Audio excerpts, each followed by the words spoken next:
Eto na guys, ito yung magandang bakbakan na aking pinaka-inaabangan na ngayon. Yung bakbakan ni Toto Cosing versus dito kay Senator Lito Lapid. So ngayon nga po guys, alam nyo na yung kwento no, na itong si Lito Lapid ay biglang pasingit-singit nga. Dito nga po guys, sa nangyaring Senate hearing ni Senator Risa Hontiveros. Ukol nga po dito guys sa family relation and gender equality and blah blah blah. So ngayon itong si Lito Lapid atat na nagsalita doon nga po guys sa hearing na ginagawa ni Senator Risa Hontiveros. Nang sabi niya nga hindi nga ako uma-attend, napilitan lang talaga ako kasi meron daw pong vlogger na tumitira sa kanya. Which is yung vlogger na yun guys, na pag-alaman natin na ito pa lang si Toto Cosing, si Engineer Toto Cosing. Alam nyo guys, nung pinanood ko yung video ni Toto Cosing, meron talaga siyang ipinakitang tax declaration. Ngayon, ang tanong dito, kaya mo bang sagutin, Lito Lapid, yung ipinakitang ebidensya ni Toto Cosing na tax declaration na nakapangalan sa'yo at nakapangalan sa asawa mo? Ako'y nagtatanong lang din para malinaw yung sarili mo. Hindi naman kailangan na umabot tayo dito sa punto na kakasuhan mo itong si Engineer Toto dahil nga, you know, public servant ka eh. Okay lang sana kung private person ka. Kaso senador ka, public figure ka, huwag ka namang onion skin, huwag kang balat sibuyas, huwag kang mamon. Kasi karapatan ng bawat mamamayang Pilipino, actually lahat ng mga tao nakabantay sa ginagawa ninyo. Meron lamang silang makita na hindi maganda, karapatan nilang magsalita. Okay lang sana kung private person ka. Kaso public figure ka, karapatan ng mga mamamayang Pilipino ang magsiwalat ng mga katarantaduhan kung totoo man na pinanggagawa ninyo. So ngayon, di ba ang hamon ni Lito Lapid, kung mapatunayan daw ni Toto Cosing na nasa kanya, pagmamay-ari niya, yung lupain na yon, doon nga sa Purak, yung pinagtayuan ng Pogo, magre-resign daw siya. Ngayon, mayroong pinakitang tax declaration itong si Toto Cosing at panoodin nyo muna guys. And kayo na lang ang maghusga. Anyway, ito yung video. Ito.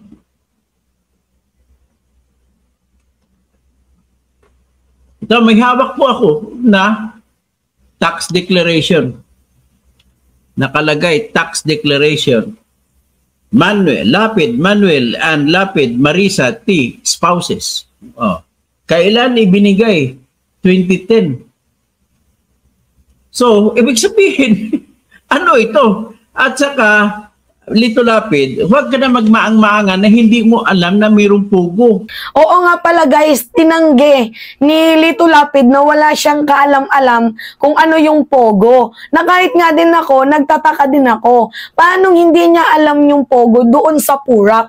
In the first place, doon siya lumaki. Doon na din siya nag-aral, doon siya naging vice governor.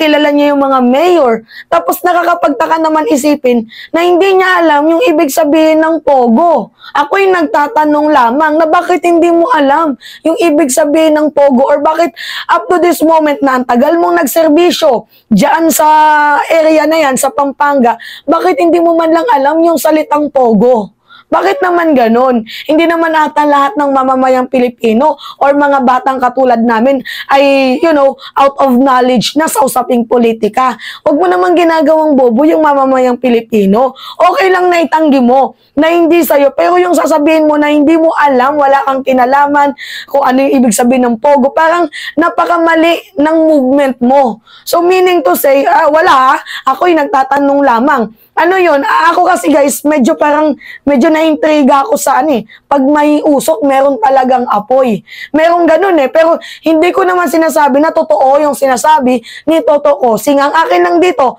totoo ba itong mga pinakitang ebidensya ni Toto Cosing na meron nga na nakapangalan, yung pangalan mo sa tax declaration na pagmamayari mo yung 10 hectares doon sa, yung Pogo, doon sa Purak, Pampanga. I'm just asking kung totoo man. Anyway, ito tuloy. Nakakaano ka, nakakasal. Tapos, Kikwento ka, yung engineer doon, kilalang-kilala mo, yung si Mayor, kilalang-kilala mo, bakit sasabihin mo yung Pogo ay hindi mo alam? Ano bang klase? Oh, Mr. Lito Lapid, siguro dapat bibigyan kita ng leksyon sa pagsampa ng libel ay kayo po ang magpapatunay na hindi totoo ang binigay sa aking informasyon ng aking mga sources. Dapat patunayan mo na hindi totoo. Sinabi ko na isa sa mga lupa dyan sa Pogo na ginamit ay lupa mo. Kayo ni Jing Capel. So paano yung patunayan na hindi totoo? Ito, pinakita ko na kani-kanina lamang yung tax declaration na nakapangalan sa iyo. Nakapangalan sa misis mo. At saka ikaw. Paano yan? Di patunayan mo na hindi totoo. Talagang pinapanindigan ni Toto Kosing yung kanyang sinimulan, no? Talagang nothing to lose dito kay Toto Kosing. Saludo, no? Anyway, tatakbo pala ito bilang senador. I don't think so kung I will vote this man, pero pag-isipan natin. Pero anyway, ang tapang niya, doon pa lang sa part na, sige nga, Lito Lapid, patunayan mo na hindi sa'yo itong pagmamayari, itong lupa ng Pogo. May pinakita siyang tax declaration. Diba? At saka guys, sa akin malayo tayo sa usapin. As a public figure, and you are a public servant, senador ka, wag naman sana ganon. Naaabot ka sa magkakaso ng cyber libel or libel sa isang private person. Dahil unang-una, we have our own rights to exercise our freedom. Actually, ang tanong nga dito, may nagawa ka ba sa Senado? Ako'y nagtatanong lang. Kasi for all many years na naging senador ka, never naman kitang narinig. Minsan ka na nga lang din mag-show up sa mga Senate hearing na yan, naglilinis ka pa ng pangalan mo. Ako'y nagtatanong lang din. Baka mamaya makasuhan pa ako. Nagtatanong lang ako and you know what? Sagutin mo itong paratang sa'yo ni Toto Kosing. Patunayan mo na hindi sa'yo yung hindi papahiya mo siya. Although wala ka namang binanggit na pangalan, pero we all know na si Toto Kosing, yung tinutukoy mo na may siyam kuno na cyber libel, pero mostly ng mga kinasa sa kanya, mga acquitted naman. And patunayan mo na hindi sa'yo, hindi yung magdadrama ka. And public servant ka, wag ka namang maging onion skin. Kung ganyan lang din naman sana, hindi ka na lang sana tumakbo. 'Di ba? Karapatan ng mamamayang Pilipino na magsalita laban sa mga ginagawa niyong anomalya kung totoo man. Di ba yung pagiging protector mo ng Pogo kung totoo man. Karapatan ng mamamayang Pilipino na exercise ang kanilang free speech, ang kanilang freedom of expression, kasi sayang naman ang sinusweldo mo na galing sa pera namin, pera ng taong bayan. Yun. Tapos meron daw guys, 4 na senador na nagbe-benefits sa Pogo. We do not know kung sino yun. And siyam na congressman at iilang mga governor.